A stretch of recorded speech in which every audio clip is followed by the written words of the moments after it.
Slides nice and in. No problems, but boy, did that take a lot of work.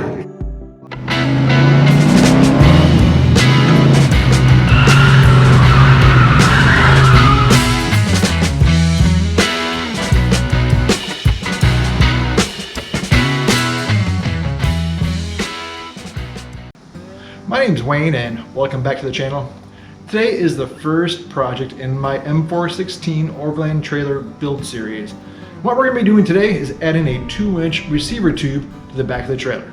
So I ordered a 24-inch 2-inch receiver, and this is pretty standard. You can get these just about anywhere online or even at your local stores that sells hardware or trailer supplies. Now let's go to the back of the trailer and I'm going to show you what I have planned. Now my first thought was to put it underneath the rear I-beam of the frame of the trailer.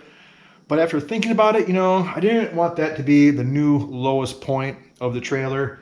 Going off-road, doing some steep inclines, declines, I didn't want that to be the lowest point to basically, you could hit or drag.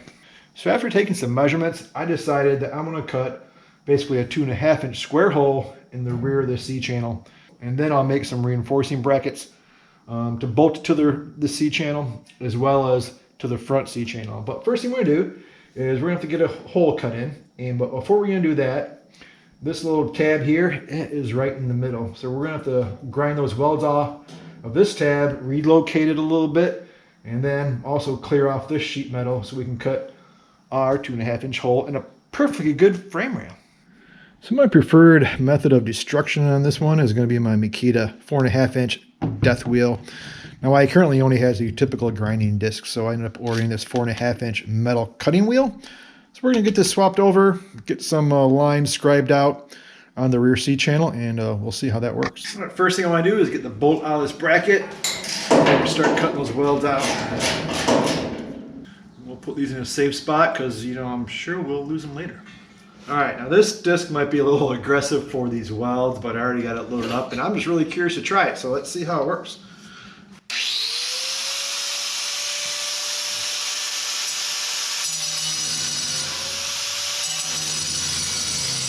Alright, after a few good cuts, a few minutes, and we got that bracket off. Perfect. And now what we can do is measure out the OD of our tube, get it all centered up, and cut that hole out. Alright, so the receiver tube measures 2.55 OD. So I made the outside marks of my square here that I want to remove 2.6. Gave me a little extra clearance room. So what I'm going to do is I'm going to cut my verticals first. That way I can kind of come into, but also will be the guide is the inner lower wall of the C channel on the low side and the high side. So basically I want to make my vertical cuts. And then from it looks like I'll have to remove all of the vertical wall in between those two, right? So stop at the lower and upper portion of those C channels. All right, well, now it's the moment of truth. Let's get to cutting and make a mess.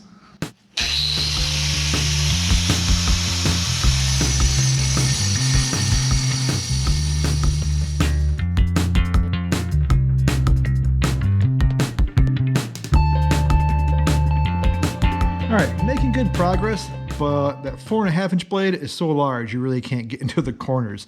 Didn't really think of that. But I do have an electric die grinder with a perfectly well-used cutoff wheel, which should allow me to get into the corners and get this thing trimmed out good. So, making progress.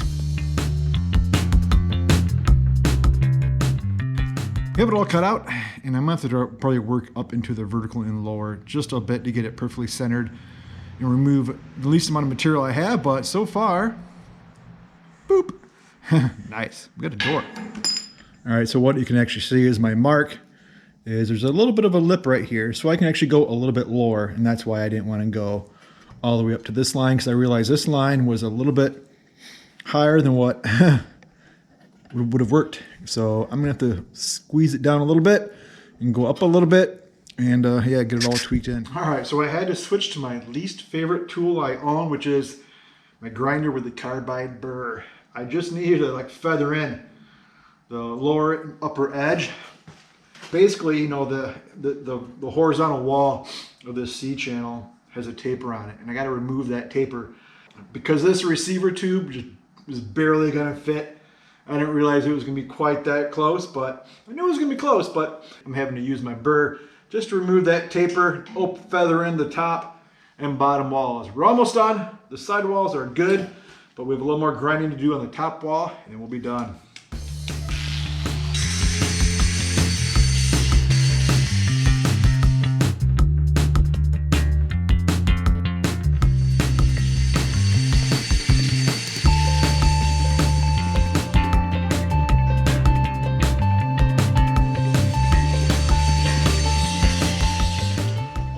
Wow, that took way more grinding than I had ever anticipated or thought it was going to take.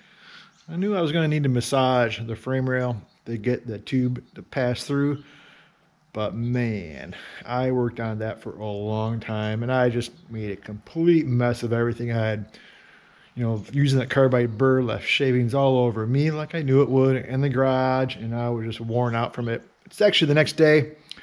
I went ahead, refreshed, recharged, had a beer, and cleaned up everything. But the good news is, now it fits, it passes straight through. So let's go take a look, and I'll show you what it looks like. Now this is a perfect example of how you cut a giant hole in your frame rail. All right, so you can actually see in here where I had to grind it all back, because again, these C-channels, this side here has a big taper on it, so it's exaggerated. It's at an angle. We basically had to remove that angle, get rid of that taper on the lower and upper. That way our receiver tube will pass clean through, because it was a pretty tight fit, as you can see. Now I'm sure you're going to say, wow, you are really compromised that rail. What'd you do?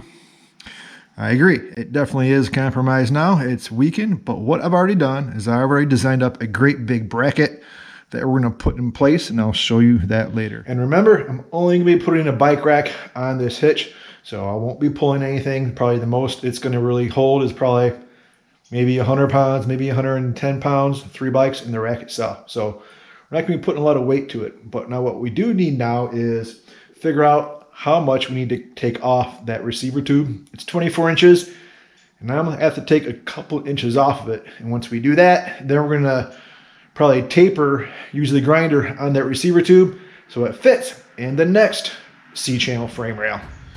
All right, so this is it. It slides nice and in. No problems, but boy, did that take a lot of work. I don't have a lot of wiggle room. I just wanted to remove just a hair extra around the walls, so to accommodate for any powder coating later that I do. But that is a really nice fit.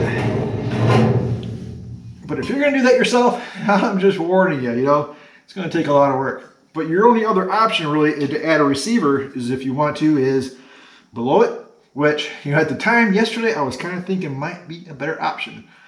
But again, the negative with that is you're going to lose ground clearance. And if you're going to be doing off-roading, that's something that we never want to do, right? So this was the compromise I decided on, and I think it's going to be just fine. I'm not worried about it. Like I said, I've already designed up a great big bracket. We're going to affix to this and the receiver tube to help strengthen all that. And we'll go from there. And like I said, I'll show you that later. But now we need to mark off how much we want to take off. I'm thinking it's going to be about 2 inches, and then we'll cut through some steel again. All right, so I have it all measured out. I'm going to remove exactly 2.5 inches off the end of the tube, and that will leave me with 4.5 inches out. And that's going to give me enough room to have, I'm going to put a big bracket, reinforcement bracket, slide it on, and I'll have that to bolt to the C-channel. And that'll leave me with about, just over 4 inches of actually sticking out past my reinforcement bracket. That way I'll have enough clearance to get in here to put in my lock for the bike rack and whatnot as well. 4.5, just enough to, break your knees while you're walking into it. All right, let's get to cutting.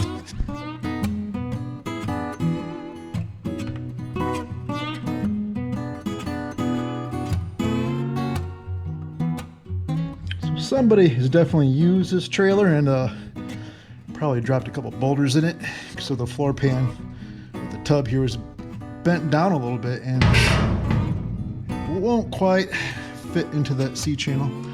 So what we're going to have to do is just got my jack out and some 2x4, and we're going to push up on the receiver tube, I think, slide it back, right here at this lower spot, and we're gonna try to push it up a little bit and get the clearance we need to slide it back in. All right, it's all cut to length. Here's my little extra piece. We'll keep that around. Now what I had to do, like I mentioned, to get it fit into that C-channel, I had to basically switch the blade on my grinder and put the grinding wheel back on and put a big chamfer on the top and bottom so it'll fit into, you know, that C-channel. So no big deal. And then I just kind of radius it off because it just gets a much better fitting into that C-channel. So let's go take a look and see how it fits. Now underneath, I'll give it a little tap. There she is. She's all sitting nice and right up against the C-channel, and couldn't be any happier with it. It looks awesome. Here it is from the outside. So I have enough sticking out where I can get enough room for my bracket that I mentioned, and I'll show you that in a little bit, and as well as my lock for my hitch. So, man, I think the hardest part is done now. Again, it looks fantastic. I had to, this wiring was routed through here, so I just removed that. Obviously, I'm going to redo all the wiring anyway, but for now it's still sitting in there. But this is the big one. That was the hard part. Now I'll have to, yeah, show you my brackets.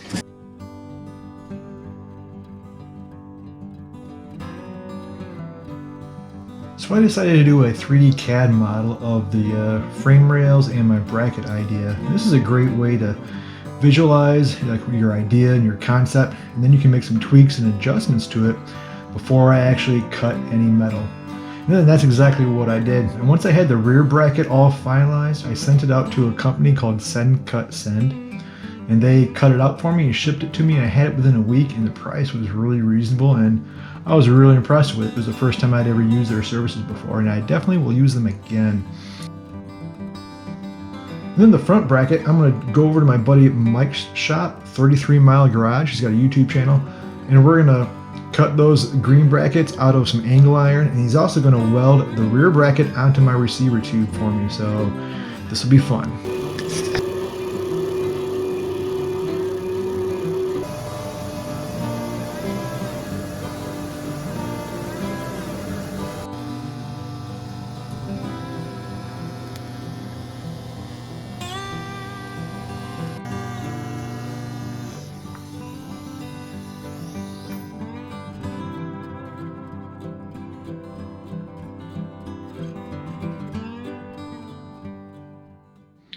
So now it's time to lay out the holes on the trailer so we can drill our holes for our hitch.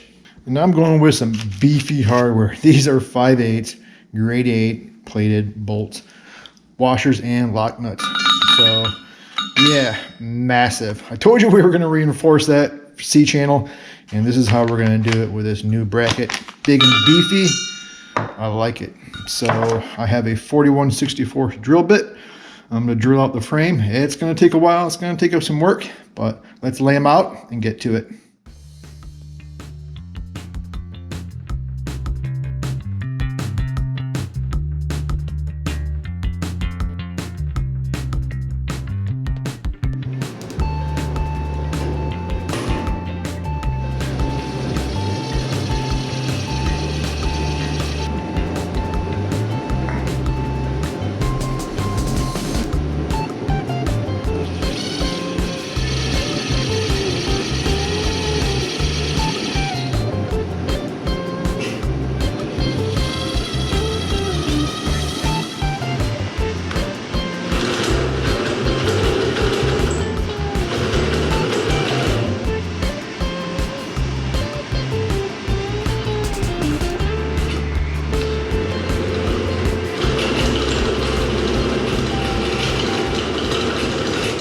Well, that took a while. I think the real key is just moving up only a couple of drill sizes at a time because it's such thick metal, and low drill speed and keeping it cool with some type of coolant, just WD-40 liquid wrench.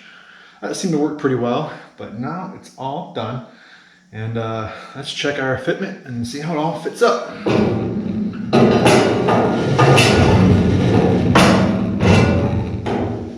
Man, these bolts are massive. First one. All right. 2 out of 4. 3 out of 4. Hey, we passed our quality inspection. I like it. Man, that looks awesome. So, plenty of room for our washers and as well as our wrenches and ratchets and sockets. So now we have to figure out our bolt hole locations at the next cross member. So I already have the holes drilled in the brackets, which is good, but I'm gonna have to drill a hole for each bracket in the front C channel, as well as a hole all the way through the receiver tube. All right, so I have the one bracket in place, and the best way to do this, I think, is one bracket at a time. So I'm gonna drill this hole and get it bolted up to the frame, and then I'll come and mark this hole in the receiver tube, and then basically transfer it the same distance to the other side of the receiver tube, and then bolt the last hole to the frame rail once I have it all located, because I don't want this thing moving.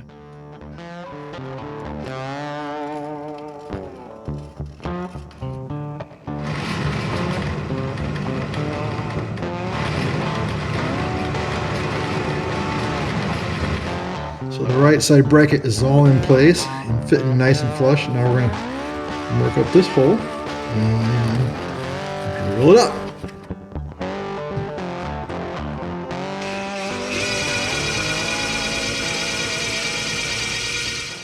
All right, I just finished the last hole. Everything is done, and now we can go finally put it all together and hopefully bolt it together for the last time. Just putting in our last bolt for the rear mount. Still have to snug all these up. Man, a minute ago I just dropped the receiver tube on my foot. Oh, you ever have one of those where like you don't even want to look at it? It's like I don't even want to take my shoe and sock off till later. Oh, it's mangled. All right, so we're gonna tighten these up, and then we'll do the bolts at the front of the mount.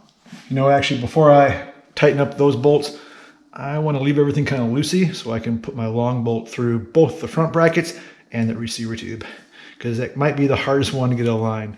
Well, the bolt holes lined up fine in the front mount and everything's tightened and secure and looks great. Check it out.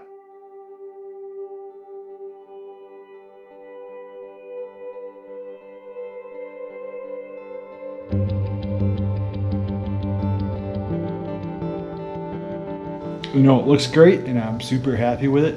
I think now the only thing left to do is test fit the bike rack. Oh, check it out. The bike rack is on. It is awesome. You know, I'm happy with the width of it. I didn't even think to check the width, but it's not sticking outside past the fenders. It's a little wider than the tub, but so cool. Plenty of room down in there for my lock. I won't put that in right now, but yeah, that is great.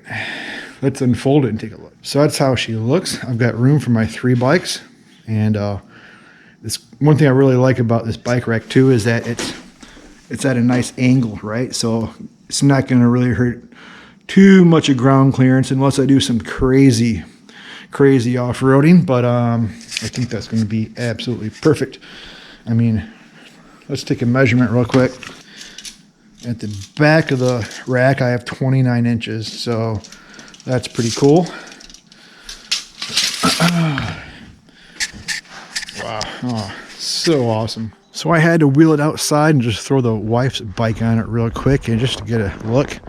And, you know, with the extra weight now in the back, it was a little tippy. Had to throw a couple old drums in the front, but I'm not concerned about that because once I start the build, add my tongue box with a battery up front, you know, I'll get all the weight just evenly distributed and just set how I want. But for now, that is cool. So happy with it, and I'm so confident in how strong that hitch is. You know, I think it's stronger than what I have in my truck. So I think the frames would fall apart on the trailer before that hitch has any problems.